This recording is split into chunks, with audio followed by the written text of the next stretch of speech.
The Philippine Coast Guard is once again in the global headlines following a dangerous incident near the Panatag Shoal. Reportedly, 2 Chinese Coast Guard personnel were killed following an accidental clash with a Chinese warship. What made the incident even more dramatic is that it looks like, per reports by Philippine authorities, the intended target was the Philippine Coast Guard vessel, which was being initially chased by the Chinese Coast Guard vessel. Not long after the perilous incident, the United States deployed 2 warships to the area. China responded kindly and also deployed a fighter jet to harass a Philippine Coast Guard aircraft. The whole episode underscored how fragile and potentially explosive is the situation in the West Philippine Sea, not to mention China's growing risk appetite and willingness to use brute force in order to impose its will on the Philippines and other smaller claimant states. How should we understand the new phase of Chinese assertiveness in the West Philippine Sea? What are the measures and countermeasures by the Philippine Coast Guard after years of its transparency initiative? What is the way forward for the Philippines to best protect its sovereign rights without triggering a direct conflict with China? And what kind of alliances and partnerships we have built and we should build in order to leverage our position as a pivot of a rules-based international order? To discuss all these important issues, we have a special guest. Thank you very much, Commodore. I almost called you General Torre because parang mukhang kapulisan ang damit natin. I almost remembered my own interview with General Torre earlier this year. No, obviously, I want to talk about the big picture. The Philippines will be the ASEAN chair next year. So many people are saying we have to reach out to the rest of ASEAN more for them to better understand our position, our dilemma, our fight, yung saysay ng Transparency Initiative, its achievements. This conversation is also coming on the heels of President Marcos Jr.'s important visit to the White House, to the Oval Office, where he met the Chief of Pentagon, the State Department, and also National Security Advisor, not to mention President Trump, and the State of the Nation address, where the West Philippine Sea also was one of the key issues that the President discussed. So I want to also understand what is the plan in the legacy years of President Marcos to make sure na ma-institutionalize natin itong mga magaganda natin polisya when it comes to preserving our national interest.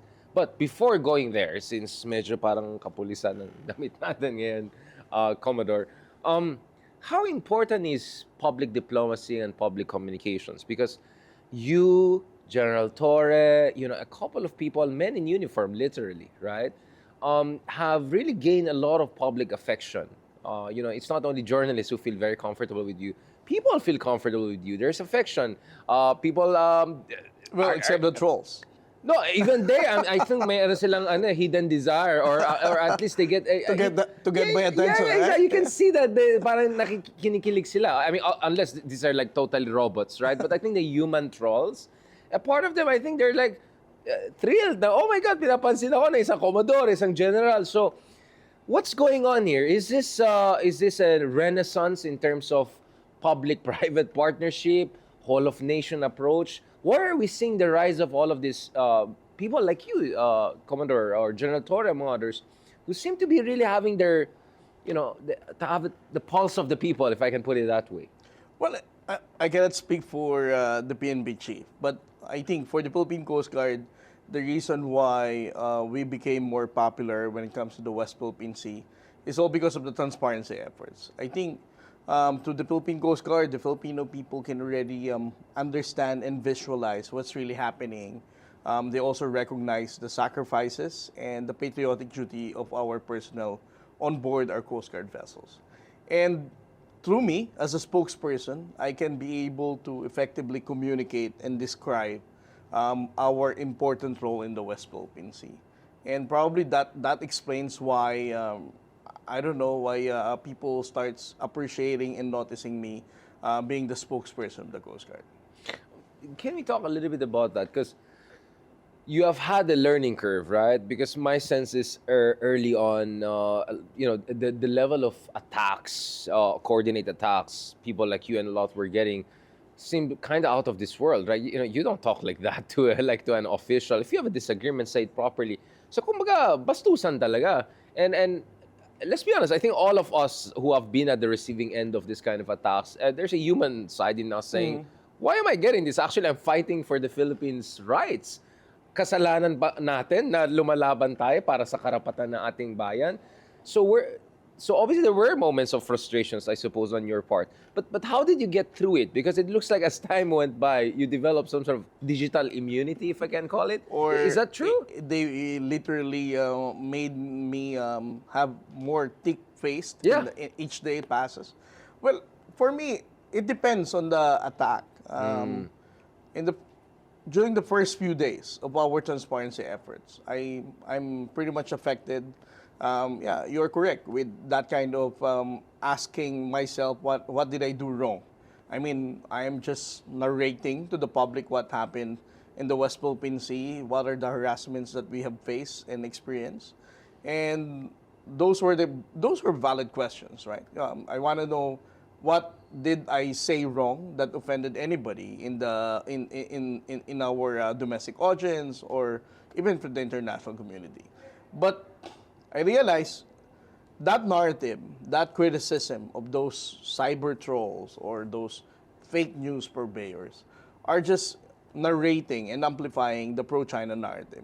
So we discussed this a lot of times already. I came to a point to just recognize them as paid trolls. Right. They are doing that because they are paid. The motivation that they are using to attack me, to belittle me, to destroy our narrative, it's because they are paid to do that.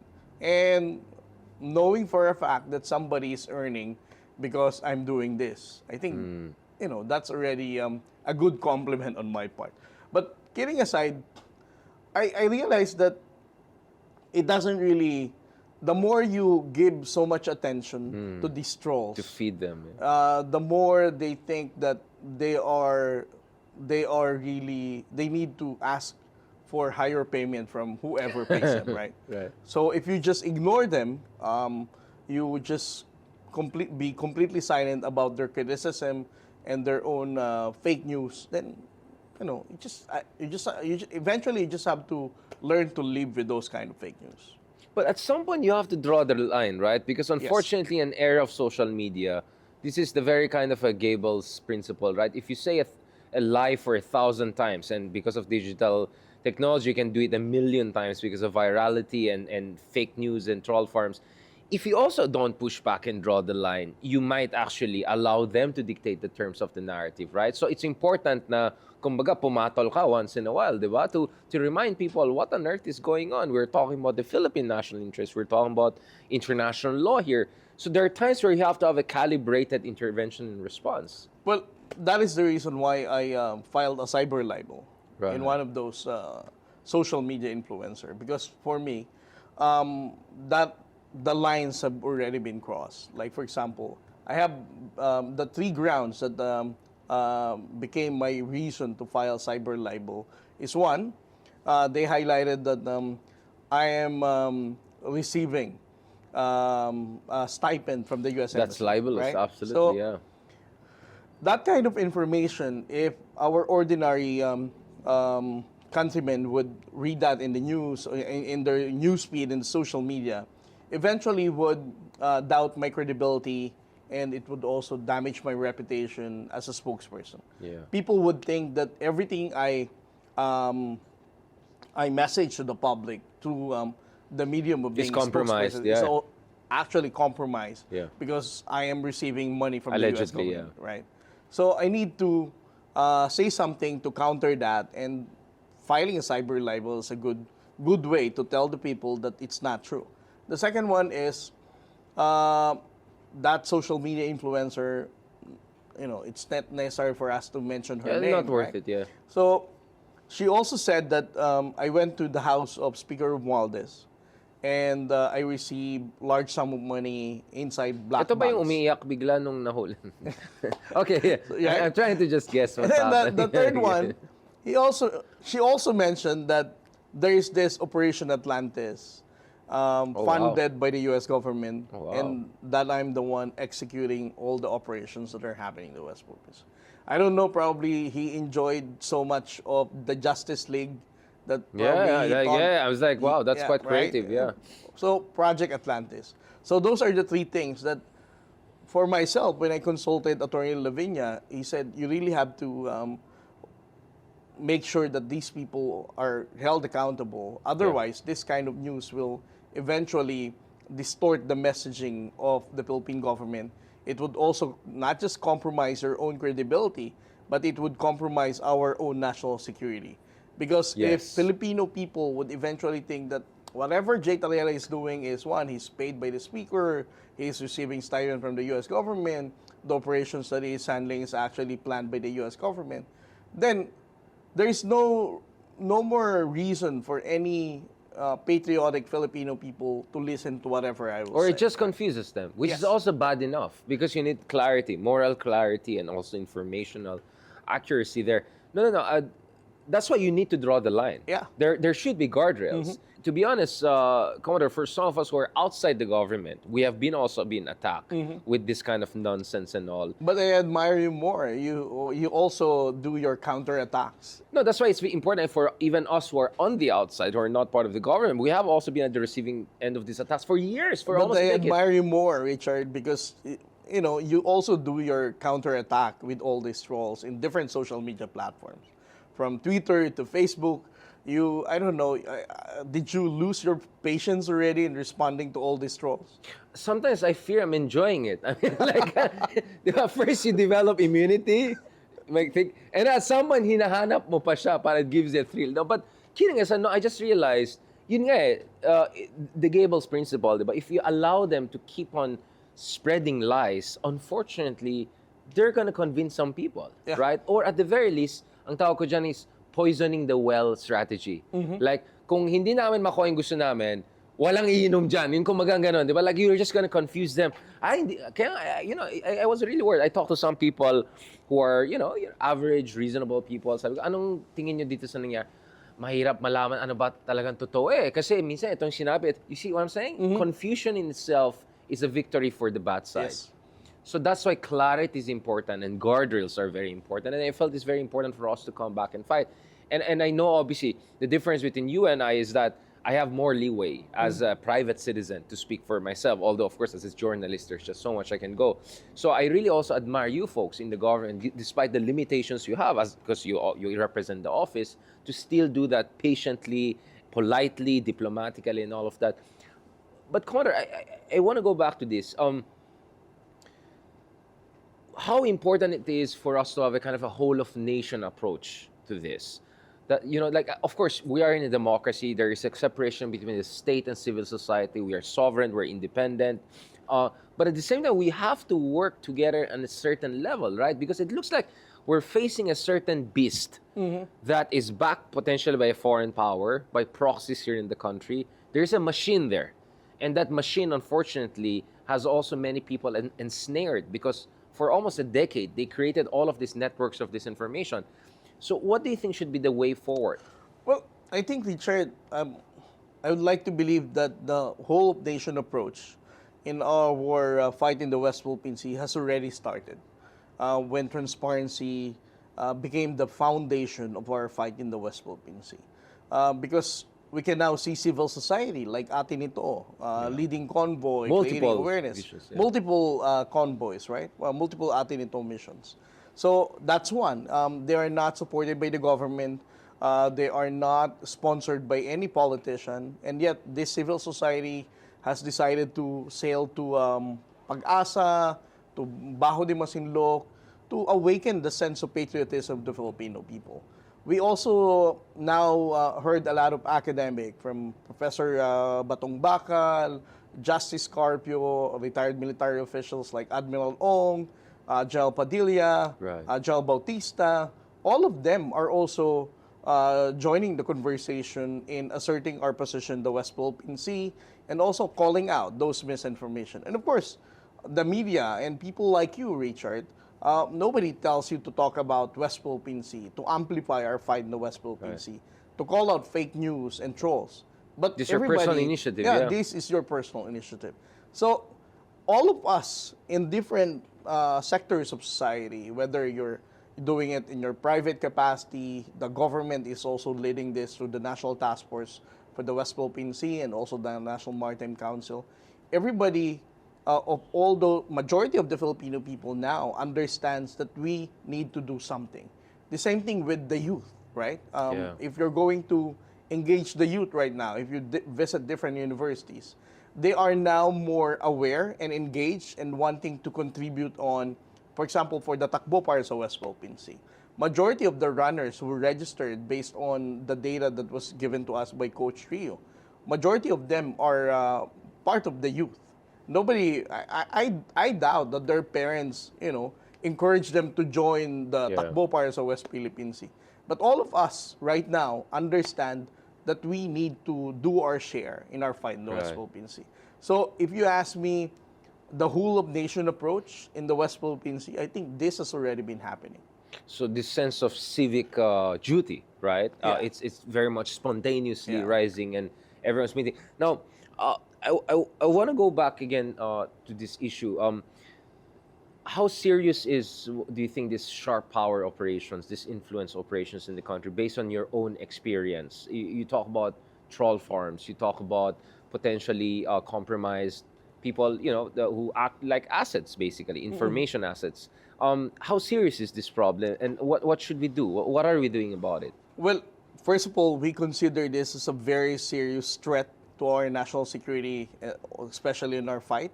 But if you're going to, wanting to know what's the government's doing, how are we going to respond with this information operation, General Año has a very simple response as to how we can counter this information.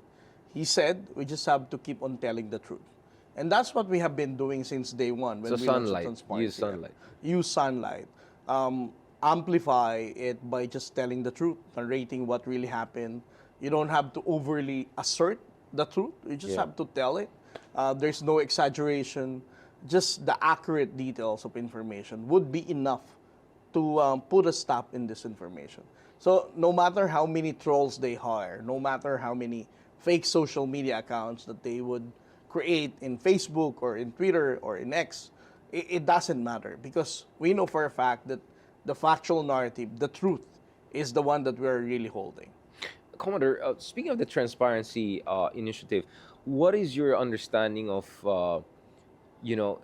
what is the KPI? What is the ROI? What are the success points so far? And what are the next steps? Because we know it's not the silver bullet to solve all the problems. So I think some people are medyo, hindi lang unfair, medyo unreasonable when they try to mock it and say, oh, it's not. Yeah, It's not working. Yeah, like no one said it's gonna solve the Yeah. world's problem, right? It's not gonna end climate change and bring world peace. It's not about that. But it was supposed to be a tool, Yeah. right? It's a tactical approach. But having said that, it's still an important tactical approach that put us on the map. Wherever I go in the world, we were just in Eastern Europe the other week. Every time every corner of the world, when you say Philippines and South China Sea, immediately transparency initiative is what comes to their mind. So nakatatak na yan. Namarka na tayo in a good way. So what have been the success? How surprised have you been about it? And what do you think should be the next steps? Because we're now entering the legacy years of this administration. And some people are wondering what's going to happen after this administration. So how do you institutionalize it? Richard, the simplest and very ordinary way that I can say that our West Philippine Sea performance indicator is, when you ask anybody right now, especially here in Manila, you ask them what's the meaning of the acronym WPS. Yeah, alam na nila. They can already tell you Absolutely. West Philippine Sea.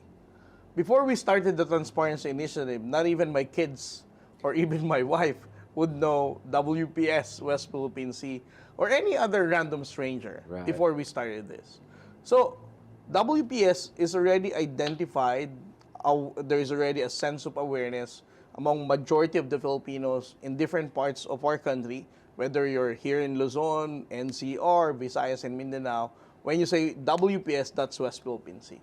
And it's not just about the awareness of WPS, but people are also becoming more reasonable to understand that our fight in the West Philippine Sea is basically anchored on legitimate claims. The 2016 arbitral award, that the Chinese position was already invalidated, those kind of information. But the other significant impact that I I related to the transparency effort is the awareness of the Filipino people to strengthen our alliance. We came to a point during the previous administration in which you are completely aware, Richard, that the Filipinos started doubting building alliances with the United States, with other like-minded states, right?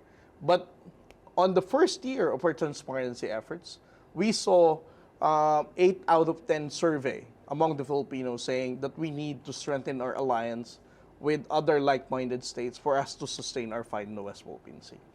The same thing right now, 84% of the Filipinos are supportive of our fight in the West Philippine Sea. If you're going to ask me what is our ultimate goal before President Marcos steps down as president in 2028, we want 100% of the Filipinos supportive of our fight. Well, 99% perhaps is not too ambitious for us to attain, but that is our ultimate goal, to make sure that every one of us are united and understand that this fight is not something that President Marcos just started and wanting to end by 2028, that for them to realize that this fight has to go on beyond 2028. It's a question of national, yung dignidad ng ating bayan at karapatan ng ating bayan, hindi lang kung anong gusto ng isang administrasyon. Gusto kong balikan yan because yung sinasabi niyo na ito yung mga numero natin. Recently we had the 9th anniversary of the Arbitral Tribunal Award, and there was a very important survey that was shared by Stratbase. What I found most interesting about that is the regional breakdown. It looks like there is some disparity. If you look at the NCR and the Visayas region, the balanced Luzon, huge number of people seem to be very invested in a strong position on the West Philippine Sea. But in Mindanao, it looks like the numbers are slightly different, right? This is not to question anyone's patriotism. I think perhaps the problem here is maybe the West Philippine Sea issue feels too far away from our brothers and sisters in Mindanao, or is it because of the Duterte factor? There's some sort of inflection point there, or refractory effect there. What is going on there? Because there seems to be some gap between numbers in Mindanao and Luzon and Visayas. Alam mo, Richard, so how do we close that gap, if I rather say, But I would like to first weigh in on why such reaction from the people in Mindanao. I've been working with the Philippine Information Agency all around the country. You're exactly all around the country, amplifying awareness about the West Philippine Sea, and we all realize that in Mindanao, it is not actually accurate when you say that the source of information is social media platforms. Because not everybody in Mindanao, particularly in those remote areas, where the internet access is they don't even have internet access. Secondly, they don't even have enough funds to acquire smartphones or smart tablets. And what's the point of getting smartphones if you don't have internet as well, right? So people then are still relying on free TV. Right. But because of having ABS-CBN franchise revoked, there's no more free TV for ABS-CBN, and I think, to be fair with TV5 and GMA network, their networks are not more than enough and capable to reach is SMNI free TV? Okay. I know, I'm just asking. It's a random question. So so there's no free TV coming from Mega Manila to reach out those areas for them to really be aware of what's happening. So you're saying there's an information gap? Yes, and I agree with what you said, with what you whispered a while ago. It's SMNI who has the network capability to reach some people in Mindanao. So try to imagine this. If you have an ABS shutdown, if the other networks here in Manila cannot reach as strong as what the ABS-CBN had, and then at the same time, you are only relying to SMNI, whatever Duterte-leaning sources of or information, fake news that they are going to spread, then I think that is a very big reason why the inclination of some of the people in Mindanao are not supportive for fighting the West Philippine Sea. Or not at the same level, right? So what should we do about that, Commodore? Because you were talking about efforts by, patriots to spread the message to different parts of the country. I think receptiveness is 100% if it's somewhere like Pangasinan, right, or somewhere in Visayas, which is facing or Palawan facing the West Philippine Sea. So what should we do there? Well, having that kind of setting, my main argument is to spread the right information. But the question is how. In our own little way, through the Philippine Information Agency, I have this daily interview to the grassroots AM radio between 7 o'clock to 9 o'clock. I've been So basically, you're the radio DJ. You're DJ I'm just Tarriela. and I'm allowing them to have 30 minutes interview to talk about the West Philippine Sea. But again, it may not be enough. That's why we're still engaging different universities, state colleges in Mindanao. Thought leaders, maybe? Reach out to thought leaders in the region, yeah? Through our partnership with the National Youth Commission. Right. Engaging the SK chairman, the youth leaders, for them to also understand our fight in the West Philippine Sea. But you will also be surprised with their line of questioning. Pretty much with what you said, that West Philippine Sea is very far from malayo Mindanao, sa atin. right? Hindi natin immediate issue yan. Parang ganon, yeah. But they always argue that if you're a Filipino and we still are part of the same one country under one flag, regardless wherever you stand, regardless wherever you reside, West Philippine Sea is part of our exclusive economic zone, and it is your obligation as a Filipino to support our fight in the West Philippines. So this could be a kind of a springboard for nation building because, okay, I'll be honest about this. Aminin natin, because of the conflicts in Mindanao, because of the marginalization ng ating mga kapatid na Muslim brothers and sisters, there are a lot of scholars who say that the Philippine nation building project is still not finished, right? There's still gaps. There's still this perception of Imperial Manila, which was really exploited by the Duterte types of this world, right? This grievance politics. So do you think that the West Philippine Sea issue, if it's communicated properly in a sustained manner, in a neutral, patriotic manner, could help bridge gaps and actually finally get this nation-building project crystallized? Do you think that could be also an effort? Because we had Congressman Zia also on this show when we discussed this Imperial Manila issues in Mindanao, and we were talking about this nation-building project and this sense of alienation or mutual alienation and this regionalistic politics that the Dutertes are playing or exploiting. Where do you see the nation building coming in there? Because I'll be honest, Commodore Tarriela, I mean, I almost called you General Tarriela again. I can see also what animates you is that sense that you're part of this bigger thing, which is not only defending the West Philippine Sea as big as it is, but also defending the sense of the Philippines as an integrated nation state, right? Alam mo para sa akin, Richard, when you talk about the West Philippine Sea, this is the only single issue in our country that is very unifying. Regardless who you supported, whether you're pro-Duterte, pro-Marcos, or pro-Aquino, or you supported Leni Robredo, para sa akin, bilang isang Pilipino, ang West Philippine Sea, if you're really going to take it seriously, it doesn't really, concern whatever your political inclination is. Because when you talk about the West Philippine Sea, it's only about the Philippines and the People's Republic of China encroaching our own waters. So, kung ikaw Pilipino, you will support our fight in the West Philippine Sea. Regardless kahit sino pang sinuportahan mo. Regardless kung pro-administration ka. And that is what I want the Filipino youth to understand. That regardless wherever you are from, kung taga Mindanao ka, Visayas or Luzon, or taga Manila, or taga Palawan, pag sinabing West Philippine Sea, atin yan. Pag sinabing West Philippine Sea, obligasyon nating lahat na tindigan yan. The thing is, we feel a bit lonely, right?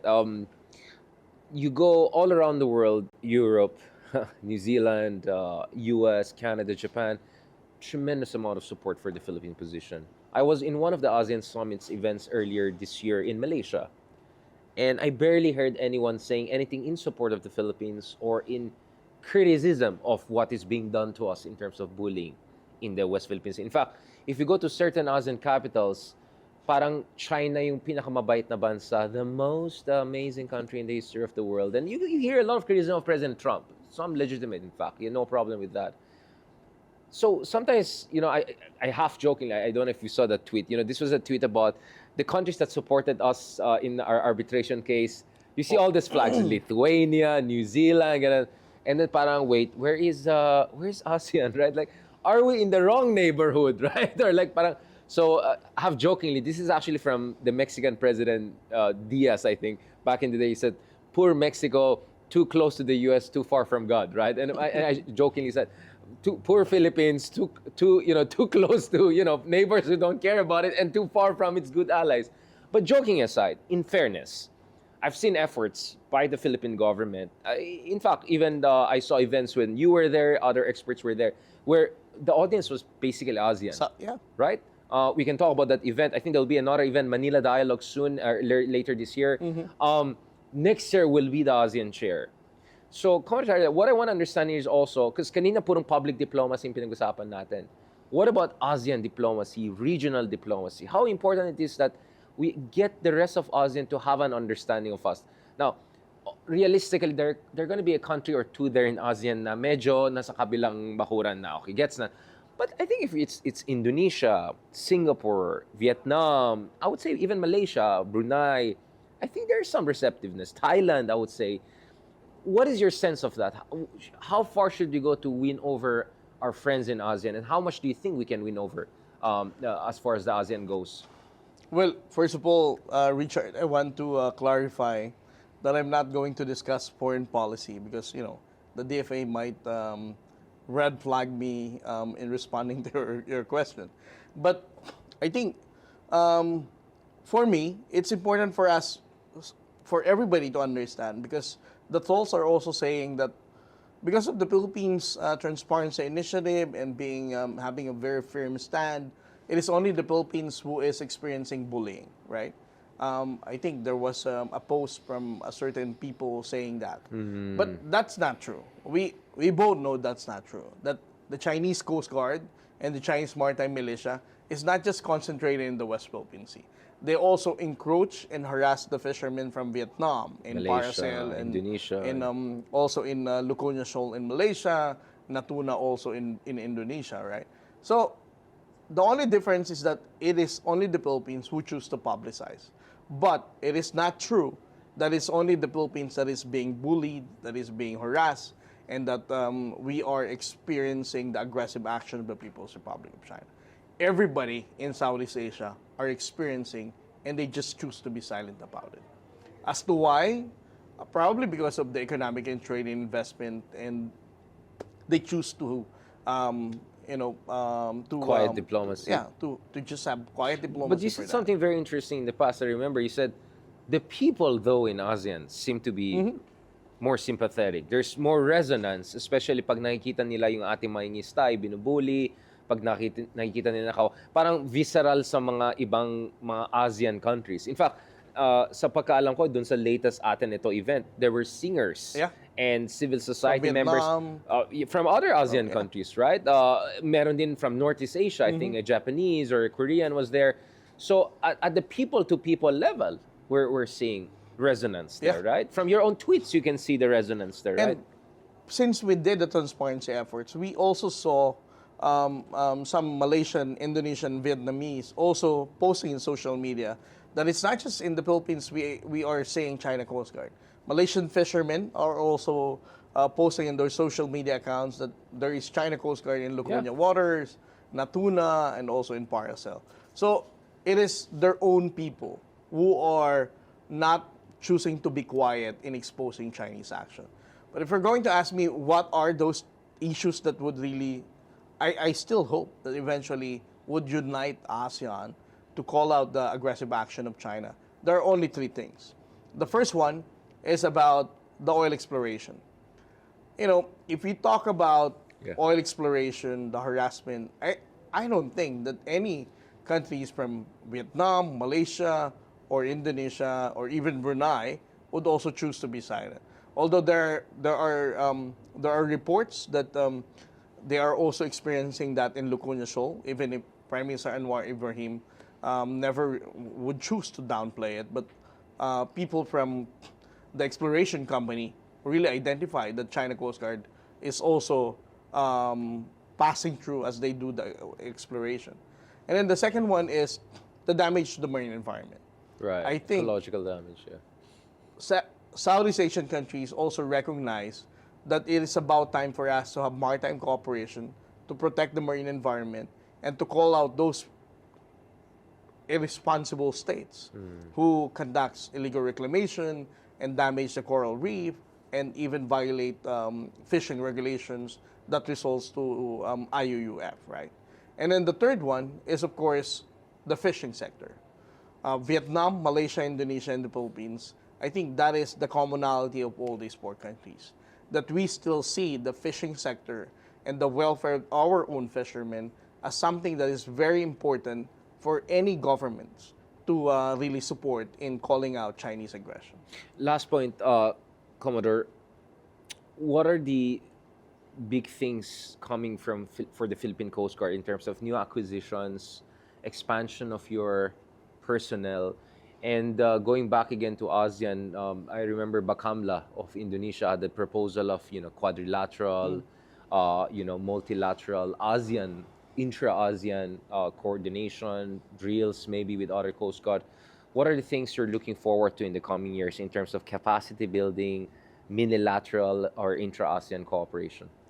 Well, for the capacity building, I've already responded to this a lot of times. We are expecting to receive additional 5 large patrol boats from Japan and 40 from And the co-produce French also government. some? Yes, for France. 20 Yeah. of those will be originally constructed in France, and 20 will be constructed here in yeah. Manila. Oh, 20? In the Philippines, yes. Oh, wow. So that we can... Which company is this? OSEA. Ah, It's a OSEA. French shipbuilding company. So we're already in joint production, Not yet. We have... or moving towards, yeah. Yeah, we're moving towards that. That is our goal, to make sure that they will help the domestic shipping capability of Yeah. the shipping Shipbuilding, yeah. shipbuilding of the Philippines, and also the transfer of technology. Regarding the regional interaction of the Philippine Coast Guard, Admiral Gavan has been a very strong proponent of ASEAN Coast Guard Forum, wherein we engage Coast Guards from different Southeast Asian countries, and it has something to do with maritime cooperation. May it be in law enforcement, maritime safety, and also marine environmental maritime security in the context of addressing IUUF or even smuggling. These are things that we believe we can be able to seek the support of Bakamla or Malaysian Coast Guard and even Vietnam. On that note, thank you very much, Dr. Commodore, maybe General Tarriela, for that comprehensive discussion. There's a lot, obviously, to look forward to. Thank you so much for your service, and thank you so much for sharing your precious time with us during this period. Catch us again next week here on One News. You can also check out the long conversation on Spotify and YouTube. I'm Richard Haydarian, and that was A View from Manila. We're One News, all sides, all the time.